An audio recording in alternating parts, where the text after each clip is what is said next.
नमस्कार दोस्तों, मैं अर्जुन आपका स्वागत करता हूँ A to Z सब्जेक्ट वाला के यूट्यूब चैनल में। दोस्तों आज मैं आपके लिए लेकर आया हूँ इतिहास के टॉप 100 प्रश्न जो वेरी मोस्ट इम्पोर्टेंट क्वेश्चन है सभी परीक्षाओं के लिए। सभी परीक्षाओं में बार बार रिपीट किए क्वेश्चन है, तो दोस्तों वीडियो को अंत तक जरूर देखना ताकि सभी क्वेश्चन आपको आसानी से याद हो जाएँ। साथ ही दोस्तों अगर आप हमारे चैनल पर पहली बार आए हैं तो हमारे चैनल को भी सब्सक्राइब कर लीजिएगा, साथ ही बेल आइकन को प्रेस कर लीजिएगा ताकि हमारे आने वाले वीडियो का नोटिफिकेशन आप तक पहुँचता रहे। चलिए दोस्तों वीडियो को स्टार्ट करते हैं। चाणक्य का अन्य नाम क्या था दोस्तों? विष्णुगुप्त था। कौन सी बौद्ध रचना गीता के समान पवित्र मानी जाती है? तो धम्मपद याद रखेंगे दोस्तों। चरक और नागार्जुन किसके दरबार की शोभा थे? कनिष्क के दरबार की शोभा थे, याद रखेंगे दोस्तों। अगला क्वेश्चन देखते हैं। हड़प्पा के मिट्टी के बर्तनों पर सामान्यतः किस रंग का उपयोग हुआ था? लाल रंग का। दिल्ली सल्तनत काल की स्थापना कब हुई थी? 1206 में। घोड़े से गिरकर किस शासक की मृत्यु हुई थी? कुतुबुद्दीन ऐबक की, याद रखेंगे दोस्तों। किस विद्वान ने ग्रंथ शाहनामा की रचना की थी? फिरदौसी ने, याद रखेंगे दोस्तों, फिरदौसी ने। महात्मा गांधी ने सत्याग्रह सबसे पहले कहाँ शुरू किया? चंपारण में, याद रखेंगे दोस्तों। अगला क्वेश्चन देखते हैं। भारतीय राष्ट्रीय कांग्रेस के सबसे अधिक समय तक अध्यक्ष कौन रहे थे? अबुल कलाम आज़ाद। भारत एवं पाकिस्तान का विभाजन किस योजना के तहत हुआ था? माउंटबेटन योजना के तहत। कायदे आजम किसे कहा जाता है? मोहम्मद अली जिन्ना को। आर्यों की सबसे प्रमुख नदी कौन सी थी दोस्तों? सिंधु नदी थी, याद रखेंगे। अगला क्वेश्चन देखते हैं। भारत पर आक्रमण करने वाला पहला विदेशी कौन था? साइरस था। किस स्थान पर महावीर का महानिर्वाण हुआ था? पावापुरी में। बिंदुसार के दरबार में आने वाला ग्रीक राजदूत कौन था? डायमेकस था। किस मध्यकालीन भारतीय शासक ने पट्टा एवं कबूलियत की प्रथा आरंभ की थी? शेरशाह सूरी ने, याद रखेंगे दोस्तों। रजिया सुल्तान गुलाम बंद के किस सुल्तान की पुत्री थी? इल्तुतमिश की पुत्री थी। अगला क्वेश्चन देखते हैं। अटाला मस्जिद कहाँ स्थित है दोस्तों? जौनपुर में। किस सुल्तान ने एक नया मंत्रालय दीवानी रियासत की स्थापना की थी? अलाउद्दीन खिलजी ने। बीजक का संबंध किस महापुरुष से है? कबीर से। शुंग वंश का अंतिम शासक कौन था? देवभूति था, याद रखेंगे। कंडब वंश की स्थापना किसने की थी? वासुदेव ने, याद रखेंगे दोस्तों। अगला क्वेश्चन देखते हैं। कंडब वंश का अंतिम शासक कौन था? सुशर्मा था। सातवाहन वंश की स्थापना किसने की थी? सिमुक ने। गुप्त वंश का संस्थापक कौन था? श्रीगुप्त थे। गुप्त वंश का प्रथम सम्राट कौन था दोस्तों? चंद्रगुप्त प्रथम था। गुप्त संवत की शुरुआत किसने की थी? चंद्रगुप्त प्रथम ने। अगला क्वेश्चन देखते हैं दोस्तों। हीनयान और महायान किस धर्म के दो भाग हैं? बौद्ध धर्म के। चंद्रगुप्त प्रथम के बाद गुप्त वंश का शासक कौन बना? समुद्रगुप्त बना था। किस शासक को भारत का नेपोलियन कहा जाता है? समुद्रगुप्त को। हरिसेन किसके दरबार में कवि थे?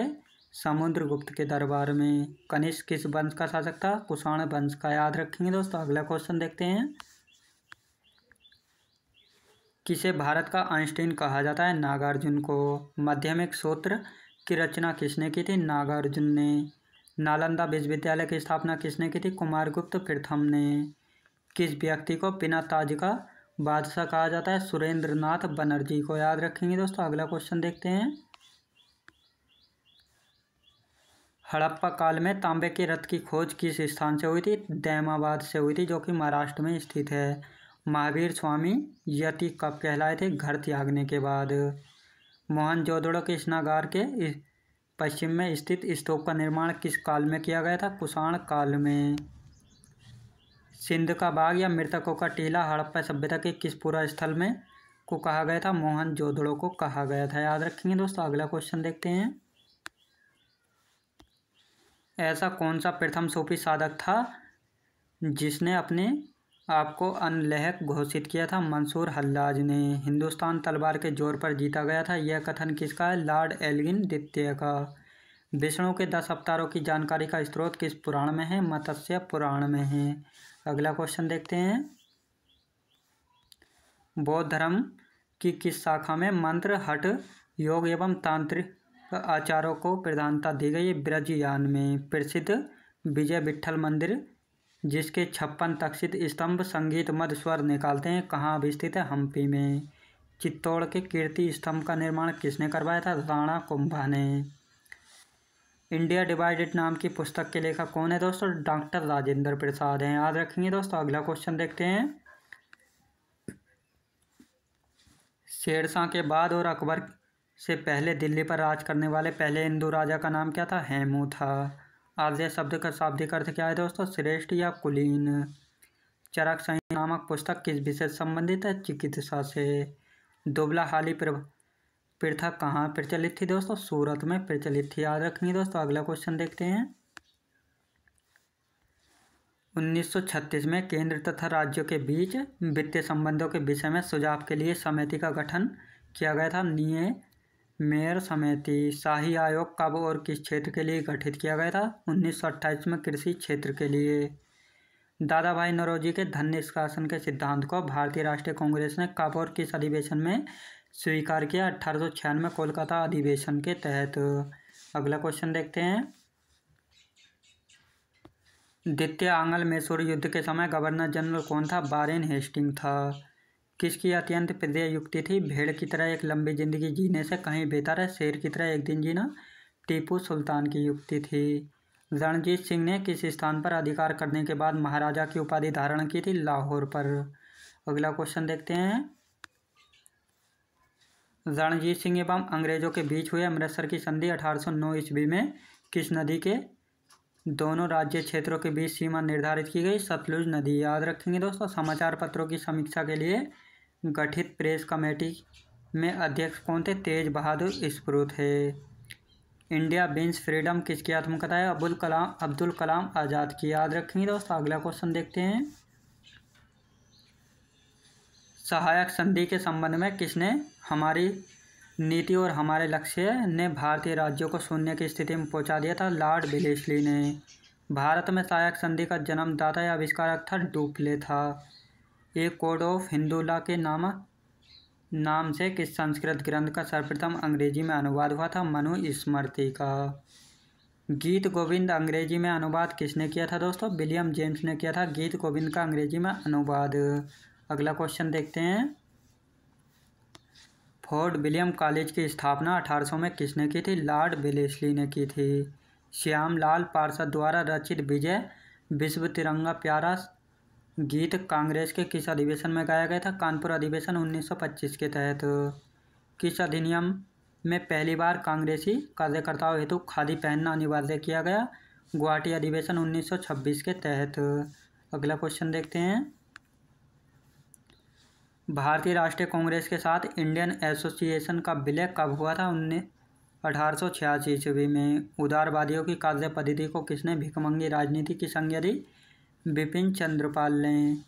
कांग्रेस की पहली विदेशी महिला अध्यक्ष एनी बेसेंट किस देश की निवासी थी दोस्तों? आयरलैंड की निवासी थी। अगला क्वेश्चन देखते हैं। 1922 में गया के इंडियन नेशनल कांग्रेस के अधिवेशन के अध्यक्ष कौन थे? चित्तरंजन दास थे। मार्ले मिंटो सुधार अधिनियम को किस समिति के रिपोर्ट के आधार पर पारित किया गया? सर अरुडेल समिति के आधार पर।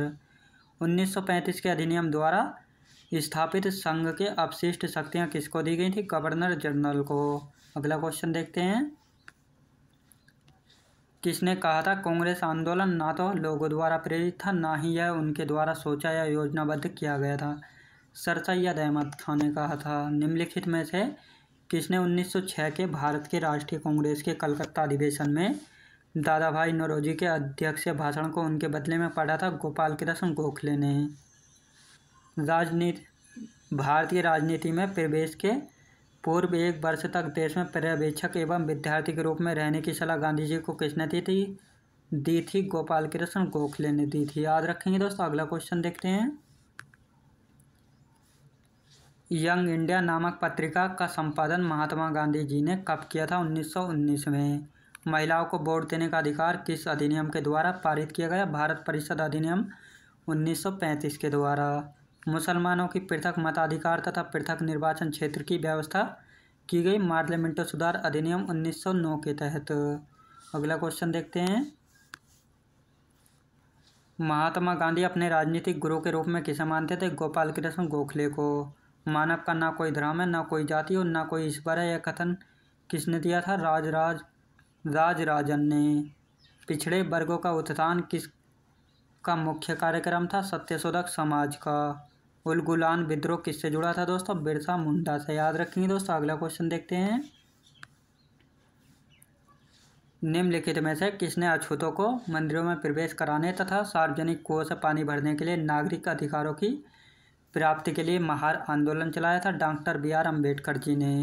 निम्नलिखित में से किस अधिनियम ने संवैधानिक निरंकुशता के सिद्धांत का अनुमोदन किया था? 1935 का अधिनियम के द्वारा। संविधान सभा की प्रांतीय संविधान समिति का अध्यक्ष कौन था? सरदार वल्लभ भाई पटेल थे। याद रखेंगे दोस्तों। अगला क्वेश्चन देखते हैं। भारत में प्रत्येक वर्ष का विधि दिवस के रूप में मनाया जाता है 26 नवंबर को। अंतरिम सरकार के संबंध में निम्नलिखित में से यह कथन किसने कहा? सरकार है जिसे 2 राष्ट्र चला रहे हैं, डॉक्टर BR अम्बेडकर जी ने कहा था। निम्नलिखित अधिनियमों में से किस अधिनियम के फलस्वरूप बर्मा भारत से अलग हुआ था? गवर्नमेंट ऑफ इंडिया एक्ट 1933 के तहत। अगला क्वेश्चन देखते हैं। भारत की संविधान सभा ने राष्ट्रीय ध्वज को सर्वप्रथम कब स्वीकार किया गया था? 22 जुलाई 1947 को। निम्नलिखित में से कौन वेदों को भारत का आधार स्तंभ मानते थे? दयानंद सरस्वती। निम्नलिखित में से किस व्यक्ति को भारत के नवजागरण का अग्रदूत, सुधार आंदोलन के प्रवर्तक, अतीत और भविष्य के मध्य सेतु कहा गया? राजा राम मोहन राय को। अगला क्वेश्चन देखते हैं। 10 अप्रैल 1875 को बम्बई में आर्य समाज की स्थापना दयानंद सरस्वती ने की थी, जिसका मुख्यालय स्थानांतरित करके निम्नलिखित में से किस स्थान पर बनाया गया? लाहौर में। 1857 का विद्रोह मुख्यतः किस कारण से असफल था? किसी सामान्य योजना और केंद्रीय संगठन की कमी के कारण। 1857 के स्वतंत्रता संग्राम में किस राजवंश ने अंग्रेजों की सर्वाधिक सहायता की थी? ग्वालियर की सिंधिया ने। अगला क्वेश्चन देखते हैं। निम्नलिखित में से कौन भारतीय राष्ट्रीय कांग्रेस का लगातार 6 वर्षों तक अध्यक्ष रहा था? अबुल कलाम आज़ाद। अमेरिकी पत्रकार जो महात्मा गांधी के भारत छोड़ो आंदोलन के दौरान उनके साथ थे, उनका नाम क्या था? Louis Fischer. Doctor Rajendra Prasad को 9 अगस्त 1942 को गिरफ्तार करके बांकीपुर जेल भेजा गया था। याद रखेंगे दोस्तों। अगला क्वेश्चन देखते हैं। निम्नलिखित नेताओं में से किसने भारत छोड़ो आंदोलन के दौरान जेल से फरार होकर भूमिगत गतिविधियों को संगठित किया था? जयप्रकाश नारायण ने। जयप्रकाश नारायण को राष्ट्रीय स्तर के नेता के रूप में पहचान किस संदर्भ में मिली थी? भारत छोड़ो आंदोलन में। दोस्तों मैं उम्मीद करता हूँ आपको वीडियो क्वालिटी कंटेंट वगैरह सभी कुछ आपको पसंद आया होगा। पसंद आया तो लाइक शेयर सब्सक्राइब करना बिल्कुल भी ना भूलें। साथ ही दोस्तों अगर आप हमारे चैनल पर पहली बार आए तो हमारे चैनल को भी सब्सक्राइब कर लीजिएगा, ताकि हमारे आने वाले वीडियो का नोटिफिकेशन आप तक पहुँचता रहे। चलिए दोस्तों मिलते हैं नेक्स्ट वीडियोज़ में।